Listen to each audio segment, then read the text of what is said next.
Bien, Oseas, el profeta Oseas, vive en un momento de la historia en que gobiernan reyes. Lo que hay en este tiempo es un gobierno monárquico, pero cuyos líderes, los líderes en ese tiempo también son religiosos. Los sacerdotes acá no son los padres, los sacerdotes católicos de hoy día, no son los pastores evangélicos, sino que tienen un poder que también es político, también es social. Lo político y lo religioso acá en este tiempo está entrelazado.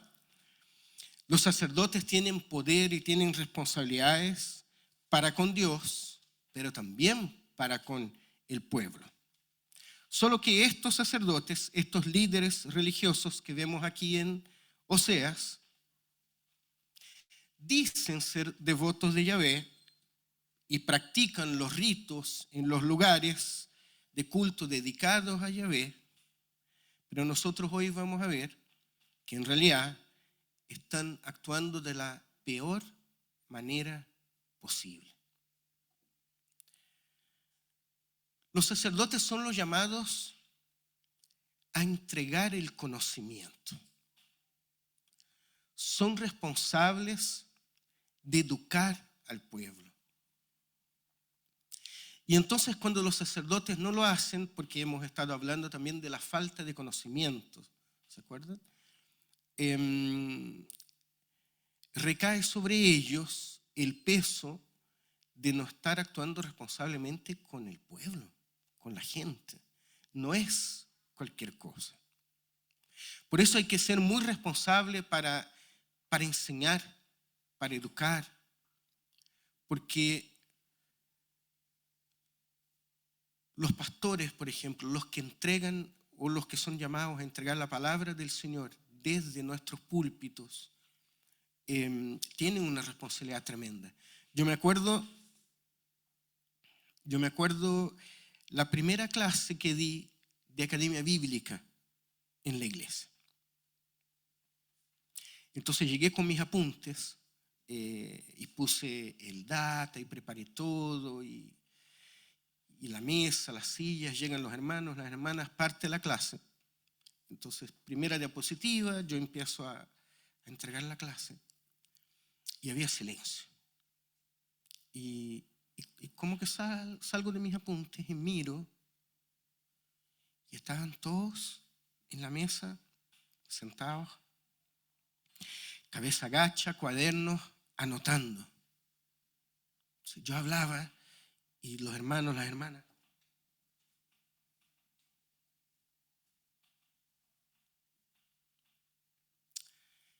y yo dije, Dios mío, lo que yo estoy diciendo, ellos están anotando.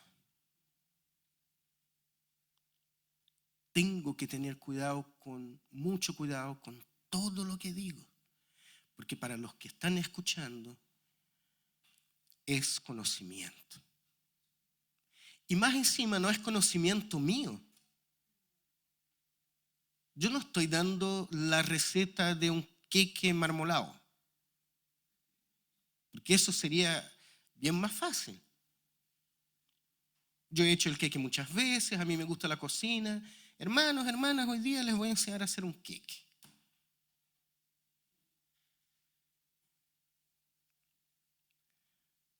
Cuando uno como sacerdote, como pastor, como líder, se para acá adelante a entregar conocimiento, necesita hablar desde la palabra de Dios. Yo no estoy hablando de mi propio conocimiento, sino que soy responsable de entregar palabra del Señor para ustedes. Y todo eso lo digo a modo de introducción para que tengamos el peso de la importancia de estos sacerdotes. Vamos a leer a Oseas, capítulo 4, versos del 7 al 12. Oseas 4, del 7 al 12.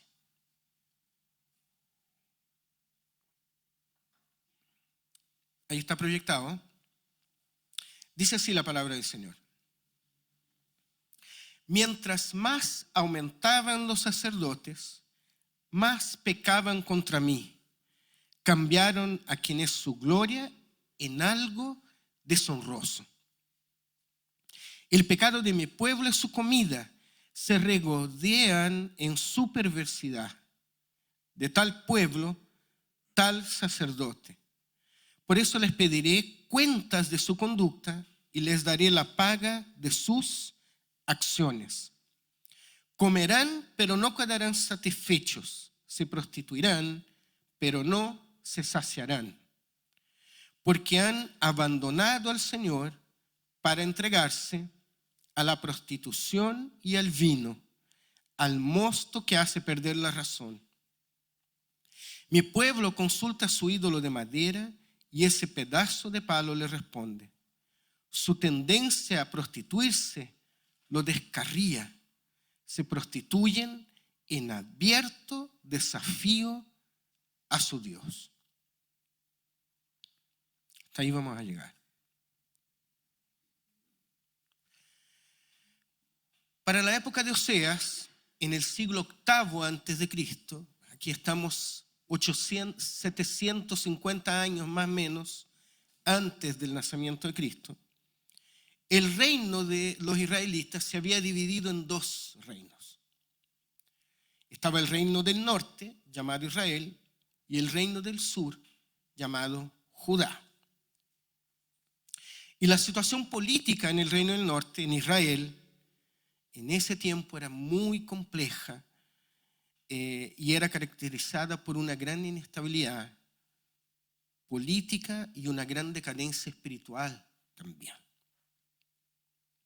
Israel frente a sus vecinos era muy débil políticamente y bélicamente, digamos así. Entonces, lo que hicieron o empezaron a hacer los reyes de Israel fueron alianzas políticas con los vecinos, como los asirios, en un intento en el fondo de asegurar una cierta estabilidad y de alejarse de las amenazas, porque era mejor estar de buena con los vecinos que entrar en conflicto con ellos. El problema es que estas alianzas fueron muy inconstantes y lo peor es que llevaron a Israel a la idolatría y a alejarse aún más del Señor. Estas alianzas, además de ser de un alto costo político, porque significaba estar sometido a los reinos vecinos, incluso económicamente, porque pagaban fuertes tributos para estar en paz. Estas alianzas también tenían un costo que era religioso. Los sacerdotes tuvieron que someterse a convivir con la religión de los cananeos, que reverenciaban a otros dioses, entre estos uno muy conocido en la Biblia y por nosotros, llamado Baal. Y aquí hay que entender un poco por qué Baal pasó a ser adorado por los israelitas. Los israelitas, antes de llegar a Palestina, eran pastores seminómadas, o sea, estaban en un lugar para el pastoreo de su ganado, de sus ovejas, sus cabras, y a medida que iba terminando el pasto en ese lugar, entonces se movían. Entonces para ellos, Yahvé, nuestro Dios, y el Dios de ellos, era el Dios que los protegía, era el Dios que los guiaba por el camino, era el Dios que los salvaba de los pueblos vecinos, era el Dios que decía hacia dónde debían ir en busca de mejores pastoreos. Pero cuando ellos empiezan a establecerse en Canaán, ellos pasan a ser agricultores. Y agricultores, o hombres y mujeres, con muy poco conocimiento a veces de quién es Dios o del carácter de Dios. Entonces, un Dios de pastores, para ellos que ahora empiezan a establecerse, no podría ayudarlos, por ejemplo, a cultivar la tierra, a hacer llover, a darles una buena cosecha, porque ese no era el concepto que ellos tenían de Yahvé. No era la necesidad que ellos tenían antes de Dios. Y es a partir de ese momento entonces que entra en escena Baal. Porque Baal sí era el señor de la lluvia, el señor de las estaciones del año, era el Dios de los cultivos. Entonces los israelitas empezaron a aceptar a este Dios, a pesar de que su culto, fíjense, implicaba a veces prácticas inmorales como la prostitución sagrada. Entonces Yahvé siguió siendo el Dios del pueblo, por eso la falta de conocimiento. Si tuvieran conocimiento no hubieran hecho esto. Pero para ellos Yahvé sigue siendo el Dios del pueblo, pero quien satisfacía las necesidades básicas, las necesidades primarias, como de la cosecha, de la prosperidad, era Baal. Entonces, cuando tenían agua, pan, aceite, lana, daban gracias a Baal. Y cuando había sequía y mala cosecha, invocaban a Baal. Y eso en realidad no era problema para los pueblos vecinos, porque los dioses como Baal son muy tolerantes con el hecho de que conviven entre ellos. Pero nosotros sabemos, y lo vimos desde cuando estudiamos Deuteronomio, que Yahvé es diferente. Yahvé es un Dios celoso que no comparte su deidad con ningún otro Dios. Y además, y esto aquí es muy importante, la religión cananea estaba basada simplemente en una obligatoriedad de ritos. La relación que ellos tenían con las deidades tenía que ver solamente con la prosperidad, con la propiedad, con la bendición o la maldición de parte de Baal. Pero nosotros sabemos que Yahvé no es así. La relación y la alianza del pueblo de Israel con Yahvé es una relación que es en amor, es comunitaria y es colectiva. Entre el pueblo de Dios, y esa es la voluntad de Dios y siempre ha sido, su intención es que el fruto de la relación que debemos tener con Él y que esta gente debiera tener con Dios, el fruto es una sociedad más equitativa, con más justicia social, porque nuestro Dios no ve a las personas de manera independiente.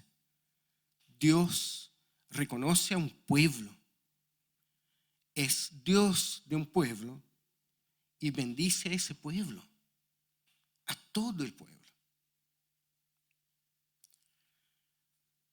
¿Y quiénes son los que han abierto la puerta para que el pueblo pase a adorar a Baal? Los sacerdotes. Ellos han pecado, cambiando, dice el verso 7, a quien es su gloria, Yahvé, por algo deshonroso como Baal. Lo que yo les comentaba en la introducción, la función de los sacerdotes era transmitir conocimiento de Dios, era recordar su ley, era recordar los antiguos relatos de cómo Dios salvó al pueblo, de cómo Dios ama al pueblo y cómo anhela tener una relación que es cercana con Él, ¿no es cierto? Pero en vez de eso, estos sacerdotes han dado la espalda a Yahvé, actuando básicamente como funcionarios de las prácticas rituales de los cananeos. Y yo quiero proponer ya en esta tarde que nosotros dividamos esa problemática en dos partes. Una es el culto a dioses extranjeros. Es la infidelidad misma y el quiebre de la relación con el Dios verdadero. Esa es una cosa que vemos acá.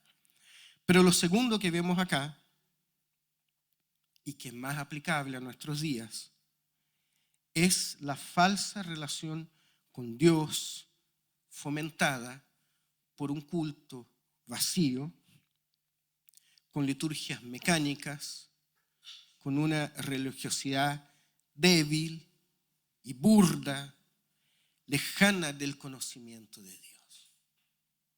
Y si bien hoy día nosotros no andamos atrás de otros dioses paganos, el primer punto, sí podemos caer en el segundo. En una religión o en una religiosidad sosa, fofa, light, que nos aleja de Dios, que nos aleja de su conocimiento. Entonces empiezo a vivir bajo una lógica idolátrica, en donde cumplo con Dios no por amor, sino que porque quiero que me vaya bien. ¿Quién no quiere prosperar? Todos queremos prosperar. Entonces intento ganar la bendición de Dios por medio de una religión, aunque eso signifique vivir en una decadencia moral y ética terrible. No podemos permitirnos llegar a eso. Porque Yahvé no es así. Nosotros somos bendecidos por Dios, sí, pero porque Él nos ama. No somos bendecidos por Dios porque prendí más velas o porque subí las escaleras de rodilla o porque vine al culto el día domingo. Por favor, vengan al culto. Pero no vengo al culto el día domingo porque no quiero ser maldecido por Dios. Vengo al culto el día domingo, todo lo contrario, porque lo amo, porque lo quiero, porque es mi Padre, porque es mi Dios. Y este conocimiento de la cual habla la palabra no es un conocimiento solo de letra, de memorizar versículos, por ejemplo. Es un conocimiento de persona a persona. ¿Qué marido que ama a su esposa le va a hacer una maldad? El marido que ama a su esposa o la esposa que ama al marido busca honrarlo, honrarla, se preocupa de ella, se preocupa de su salud. No va a andar con cosas raras, pero no porque hay una palabra que dice, sino que porque la conoce, la respeta, la ama. Fíjense en el verso 7. Mientras más aumentaban los sacerdotes, más pecaban contra mí. Cambiaron a quienes su gloria en algo deshonroso. Mientras más aumentaban los sacerdotes, mientras más había gente que era la responsable de entregar conocimiento. Entonces, cuanto más gente capacitada, más lejanía de Dios. Y hoy,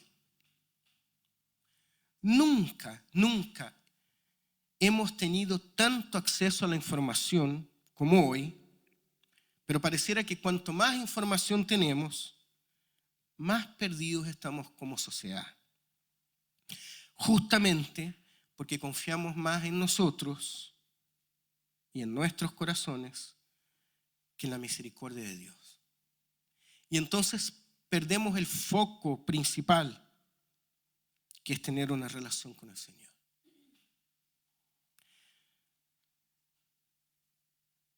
Cuando hay una relación sincera y en amor con Dios, esto termina transformando la sociedad. Porque Dios pasa a estar presente en la realidad de todos y todas.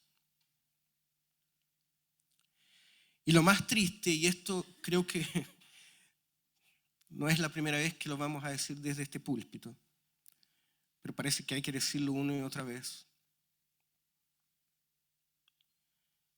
Para muchos evangélicos, pareciera que todos los problemas de nuestra sociedad son sexuales. Entonces rasgamos vestiduras por algunas cosas, pero otras no nos dicen nada. Hoy tenemos guerras, hambre, tenemos fila de espera en la salud, tenemos violencia, desigualdad, tenemos pensiones bajas, sin importar por qué, el motivo, que las pensiones no alcanzan. Hay viejos suicidándose porque no consiguen vivir con sus pensiones después de haber trabajado toda una vida. Tenemos medicamentos para tantas dolencias, gracias Señor por los medicamentos, pero no tenemos la plata para comprarlos. Tenemos supermercados gigantes,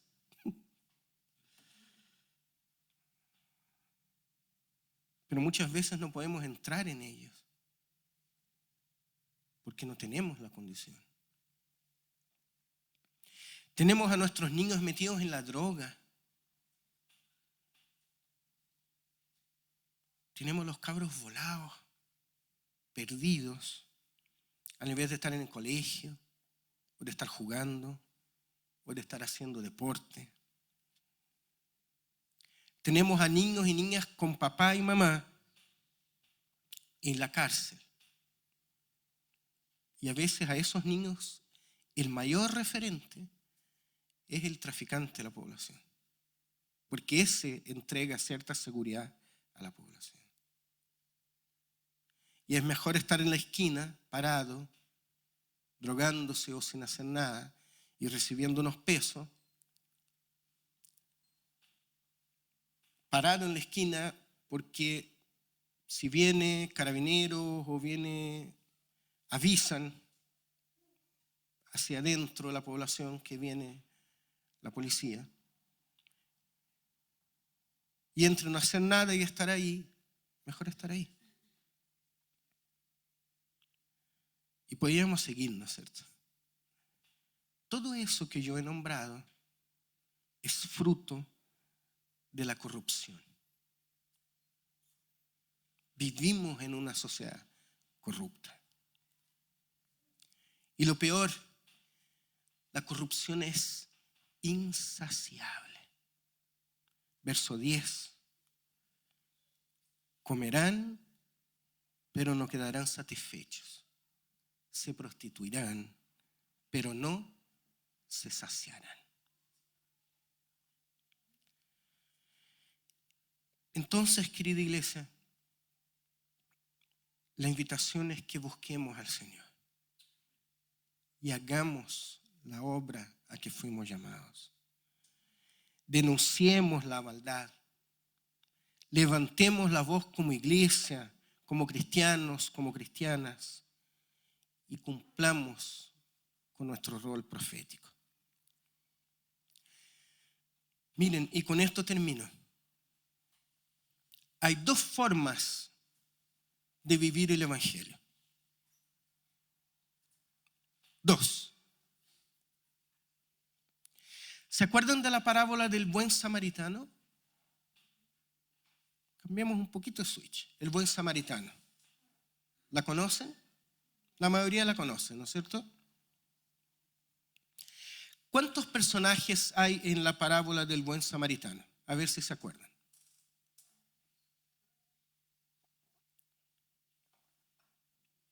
¿Cuántos personajes hay en la parábola del buen samaritano? ¿Cuántas personas vemos en la parábola? Está el hombre que fue robado y golpeado a la orilla del camino. Está el sacerdote y el levita que pasan de largo. Obviamente el sacerdote es el que pasa de largo. ¿Cuántos van? 3. Y está el samaritano que se detiene a ayudar al hombre, ¿verdad? Les digo algo. En la vida cristiana, o somos el hombre que ha sido robado y golpeado, o somos el samaritano.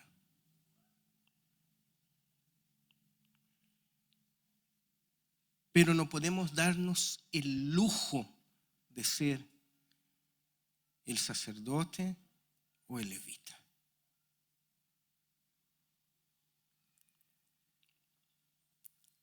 En el Evangelio de Jesucristo, o estamos siendo ayudados y siendo bendecidos, o estamos ayudando y bendiciendo. Pero lo que no podemos hacer es pasar de largo.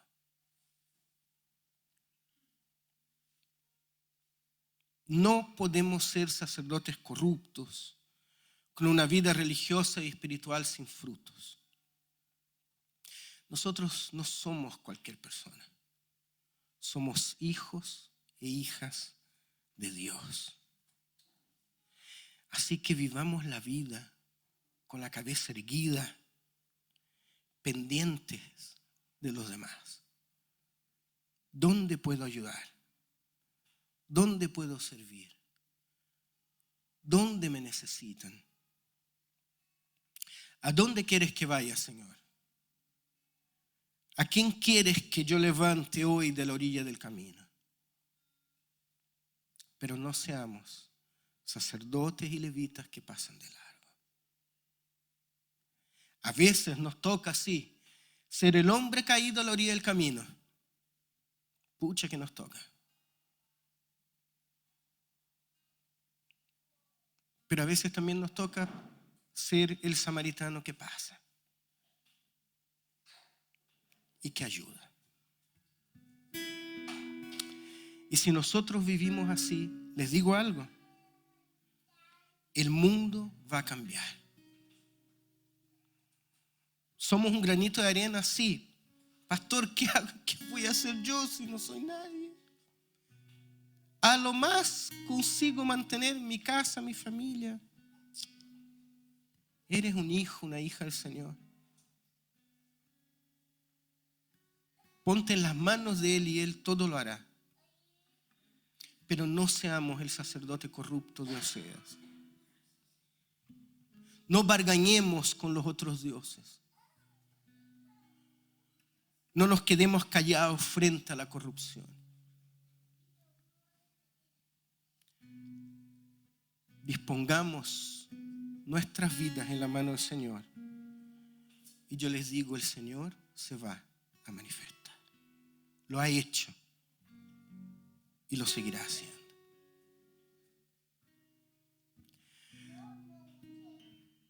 Señor, oramos a ti, Padre, y clamamos a ti, Señor, en este momento, para que tú, Señor, primeramente nos guardes, para que tú nos des paz, tranquilidad, para que tú nos des el trabajo que necesitamos para poder tener la plata para pagar las cuentas. Que tú nos des, Señor, la salud que también necesitamos para poder vivir la vida. Dale salud a nosotros, dale salud a nuestros hijos, padres y madres. Da también, Señor, colegio a nuestros hijos, educación, universidades, buenos profesores, buenos espacios de enseñanza. Danos también, Señor, mejores lugares para hacer deporte, para jugar, para pasear. Danos el pan nuestro de cada día también, Señor. Enséñanos, Señor, a vivir la vida de la mejor forma, en paz con todos.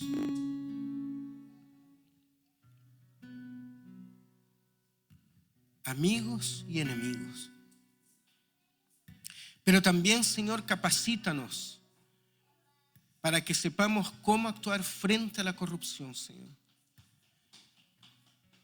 Para saber desde nuestras realidades, de cada una de nuestras realidades, cómo debemos actuar para tener un mundo mejor, Señor. En la sociedad en que vivimos, Señor. Haznos luz y sal de la tierra, Señor, como dice tu palabra.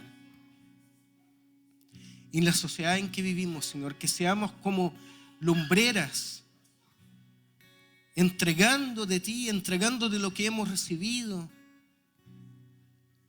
amando a los demás, haciendo el bien, como corresponde, Señor, como hijos e hijas de Dios que somos. Y bendice también a esta iglesia, Señor. Haznos crecer, Señor. Muéstranos cómo llegar a las demás personas. Muéstranos, Señor, cómo ser de bendición en este barrio, en esta comuna, en este lugar. Capacítanos en todos los sentidos, Señor, para que podamos entregar acompañamiento material, teológico y espiritual a las personas que aquí viven, Señor. Pero no permita, Señor, que seamos parte de la corrupción. Que seamos parte, Señor, de los que solo se preocupan de sí mismos. Gracias te damos por tu palabra, Señor. Ayúdanos a seguir estudiándola. Ayúdanos a descubrir más y más de ella, Señor. Y de este estudio que estamos haciendo, Señor, del profeta Oseas. Oramos a ti, Señor, en el nombre de Jesús. Amén.